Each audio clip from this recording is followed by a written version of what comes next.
দাড়িতে খুর লাগাতে পারবো, একবার ঘন করে চাপ দাড়ি উঠানোর জন্য খুর লাগানো জায়েজ নেই।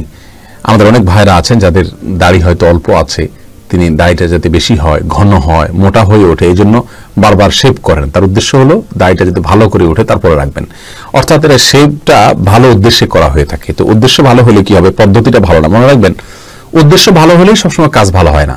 যে কোনো কাজ ভালো হওয়ার জন্য দুটি শর্ত থাকে। এক, ওই কাজটার পদ্ধতিটা নবী করিম সাল্লাল্লাহু আলাইহি ওয়াসাল্লাম বাঁধানো পদ্ধতি অনুযায়ী হতে হবে। দ্বিতীয়, সেই কাজটি শুধুমাত্র আল্লাহকে সন্তুষ্ট করার উদ্দেশ্যে তথা ভালো উদ্দেশ্যে হতে হবে। আপনি দাড়ি চাচ্ছেন কেন, মোটা হয়ে দাড়ি ওঠার জন্য, এখানে আপনার উদ্দেশ্যটা ভালো, কিন্তু দাড়ি চাষার কোন নির্দেশ নবী সাল্লাল্লাহু আলাইহি ওয়াসাল্লাম থেকে নাই, বরং নিষেধ আছে।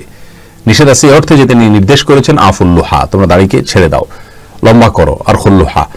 অতএব এরকম অবস্থায় আপনি এই দাড়ি চাষা বা শেভ করার যে কাজটা, এটা আপনার জন্য হারাম হবে, এই কাজটা আপনার করা সঠিক হবে না।